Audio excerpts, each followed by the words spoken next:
Saya sedikit teringat tentang riwayatnya sahabat, siapa namanya? Sahabat Hudzaifah ibnul Yaman. Sahabat Hudzaifah ibnul Yaman di dalam Sahihul Bukhari dan Sahihul Muslim, dua-duanya meriwayatkan hadis ini. Beliau mengatakan orang-orang itu banyak yang tanya kepada Rasulullah anil khairi, tentang kebaikan. Caranya sholat, caranya ini, fadilahnya apa, tentang kebaikan. Mereka tanya tentang fadailul a'mal, tentang hal-hal yang baik. Terus kata beliau, wa kuntu as'aluhu 'anis syarr.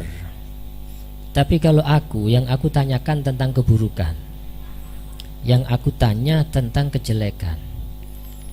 Makhafata an yudrikani, karena aku khawatir kejelekan itu nanti menghampiriku, supaya aku tahu kalau ini hal jelek, hal ini hal tidak baik, biar aku bisa menghindar. Makanya Kiai Abdullah bin Yasin Pasuruan waktu ngerot kitabnya Kiai Hasyim Asy'ari, itu di muqaddimahnya beliau menyebutkan satu bait, araftu syarra la li syarri lakin li tawaqqihi wa man lam ya'rifi syarra minal khairi yaqa' fihi. Araftu syarra la li syarri, aku mengetahui sesuatu yang jelek bukan untuk kejelekan, walakin li tawaqqihi, tapi untuk menghindar dari kejelekan itu. Kenapa kok begitu? Fa inna man la ya'rifi syarra, karena orang yang tidak tahu kejelekan, tidak bisa membedakan antara yang jelek dan yang baik, yaqa' fihi, akan jatuh ke dalam kejelekan itu. Contohnya narkoba misalkan, gembar-gembor jangan narkoba, tapi tidak tahu narkoba itu yang mana bentuknya. Disuguhi permen kancane diuntal ya mendem akhirnya, karena tidak tahu yang mana narkoba itu. Bentino kopian sarungan ngalur ngidul, tapi tidak tahu dunia itu. Dolan nang omahe kancane disuguhi minuman modelnya koyok teh, tiba-tiba mendem, tidak tahu. Kalau orang-orang yang betul-betul ingin fokus terhadap kejelekan, ingin menjaga diri, dipelajari itu bentuk-bentuknya narkoba, bentuk-bentuknya minum keras, bukan dalam rangka untuk mengkonsumsi, tapi untuk menghindar.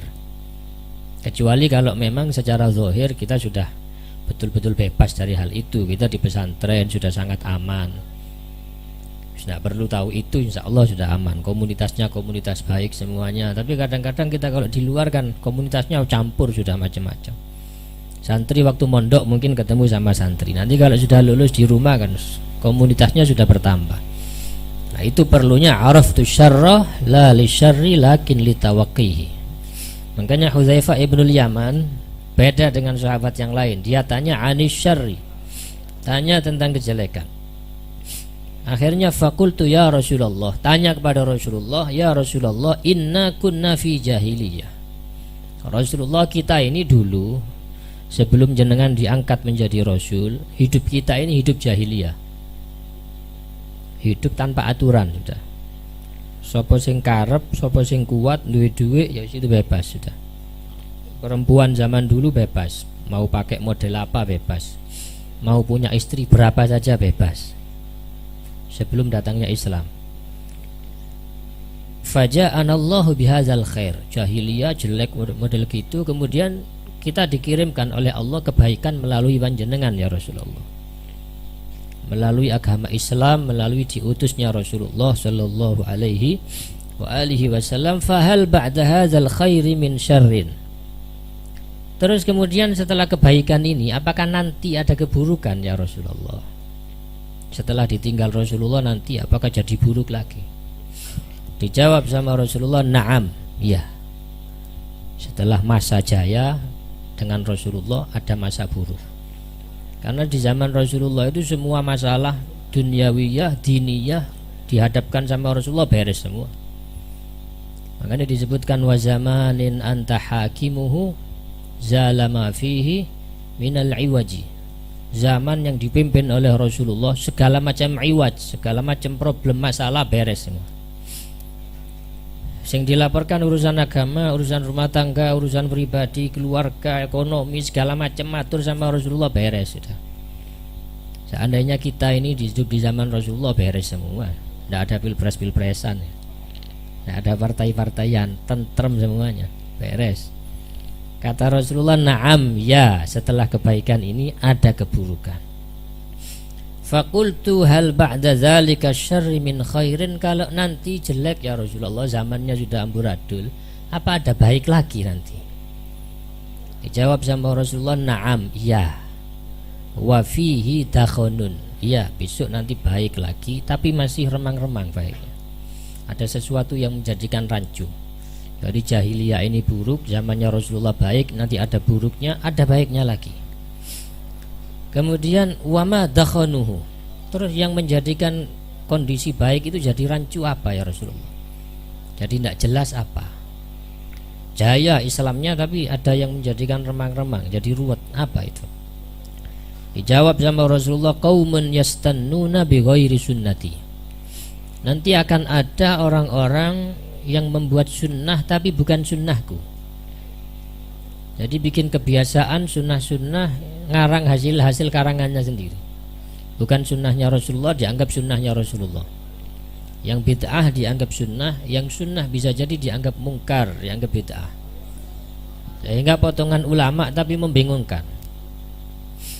Kemudian wayahduna bi ghairi hadi. Mereka memberikan petunjuk tapi yang dijadikan petunjuk bukan petunjukku.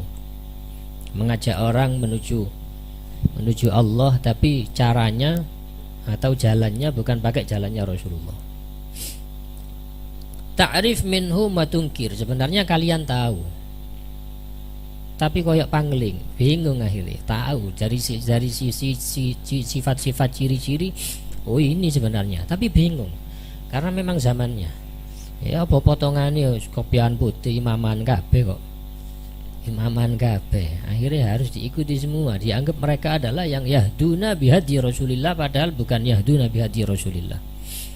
Fakultu hal ba'da dzalikal khairi min syarrin, terus kalau setelah masa kebaikan itu ya Rasulullah, apakah ada masa keburukan lagi?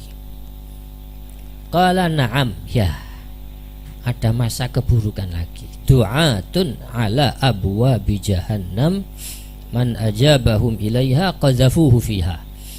Nanti akan ada orang-orang dai yang mengajak menuju neraka. Siapa yang ikut mereka akan ikut terjebur ke dalam neraka. Siapa yang ikut para dai yang ngajak ke neraka, ya akan masuk ke neraka. Tapi modelnya ngajak ke surga. Dajjal besok begitu.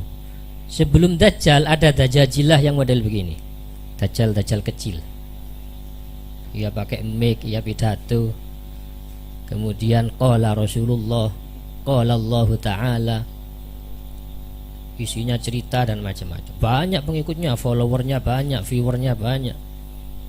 Karena mereka merasa diajak menuju surga. Tapi sebenarnya ngajaknya ke neraka. Kenapa? Karena cara-caranya.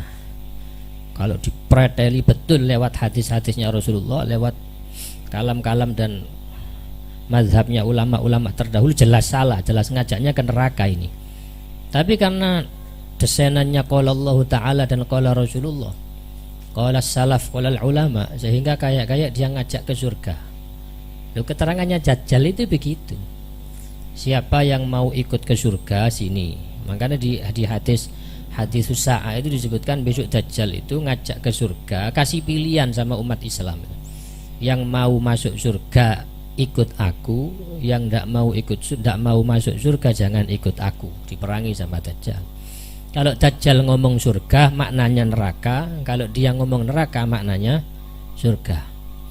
Loh, tapi ini kita belum berhadapan dengan Dajjal, sahibul fitnah, sahibul fitnatil kubro, yang punya fitnah begitu besar besok ini. Masih dikasih Dajjal yang kecil ini. Si bingung gitu, tidak bisa bedakan. Potongannya kayak ulama kabeh, ulama akhirat kabeh. Ternyata ala abwabi jahannam. Kemudian fakultu ya Rasulullah sifhum lana. Mereka ini bagaimana ya Rasulullah? Modelnya bagaimana? Rasulullah menjawab, qaumun min jildatina. Ya, kaum dari golongan kami, padha Islami. Wa yatakallamuna bi alsinatina, ngomong pakai bahasa kami. Ya berarti qala Rasulullah, bahasa Arabnya pinter. Qultu ya Rasulullah fama tara in adrakani dzalik, terus bagaimana kalau seandainya nanti saya nututi zaman itu? Dijawab sama Rasulullah, talzam jama'atal muslimin wa imamahum, kamu harus berpegang teguh dengan jama'atul muslimin, mayoritas umat Islam, dan ikuti pemimpinnya umat Islam. Nah terus umat Islam ini sekarang punya pemimpin apa enggak? Kalau pemimpin negara iya, tapi pemimpin keislaman tidak ada di dunia ini. Seandainya ada pun itu bukan kelas alamiah, bukan kelas dunia, tapi kelas kecil-kecil, kelas pesantren atau mungkin kelas desa, tapi kelasnya tidak kelas dunia. Padahal yang dimaksud dengan khilafah Islamiyah itu yang kelasnya dunia, yang ngurusi urusan dunia juga ngurusi urusan agama. Nah sekarang pemimpin-pemimpin kita ini tidak ada yang mampu untuk ngurusi dua-duanya. Kalau tidak ngurusi dunia nitok, ngurusi agama nitok. Ngurusi agama nitok ini sudah jarang. Karena kalau zaman dulu al-khulafaul khamsah itu disebutkan Habib tadi, Abu Bakar, Umar, Utsman, Ali dan Sayyidina Hasan, itu ngurusi dunia, ngurusi agama juga, ngurusi rumah tangga dan seterusnya. Sekarang enggak kan? Sekarang ngangkat menteri agama, ngangkat menteri bagian apa. Jadi sudah ada bawahan-bawahannya. Enggak bisa ngurusi dinian wa dunyawiyan. Kalau tidak ada pemimpinnya bagaimana? Fa illam takun lahum jama'atun wala imam. Kalau tidak ada pemimpinnya, tidak ada kelompoknya, tidak ada grupnya, tidak ada mereknya, tidak ada imamnya, fa'tazil tilkal firaq kullaha. Kata Rasulullah, sudah tinggalkan semua kelompok, tidak ada kelompok-kelompokan, wis urip dhewe saja. Hidup sendirian. Walau anta 'adda ala asli syajaratin hatta yudrikakal maut wa anta ala zalik. Tidak usah ngurusi firaq-firaq, kelompok-kelompok yang itu wis. Kamu tetap di rumah sendirian. Seandainya kamu harus nyokot pohon agar kamu bertahan hidup sendirian tanpa ngereken kelompok-kelompok sing macem-macem itu sampai kamu mati nanti. Jadi walhasil masa kejayaan umat Islam ini kalau dilihat dari min khairin wa min syarrin tadi akan terus bergantian. Intinya ba'da khairin ada syarrun, ba'da syarrin ada khairun. Tinggal kita gerayai sendiri-sendiri. Tahun sekarang ini umat Islam seluruh dunia ini termasuk yang syarrin apa yang khairin. Kita lihat bangsa kita di teman-teman kita, saudara kita di Palestina dengan negara Israel yang kecil itu diliputi dengan negara-negara Arab yang begitu besar. Kenapa Israel kok masih terus menggempur saudara kita yang ada di Palestina? Negara-negara yang besar ini kemana sebenarnya? Nah kalau kita lihat dari itu, ini termasuk khairin apa syarrin? Dari situ bisa kita pelajari bahwa kalau syarrinnya ini nanti sudah dahsyat banget, syarrinnya sudah keterlaluan, akan segera datang saatnya khairin insya Allah. Semoga segera khairin, amin Allahumma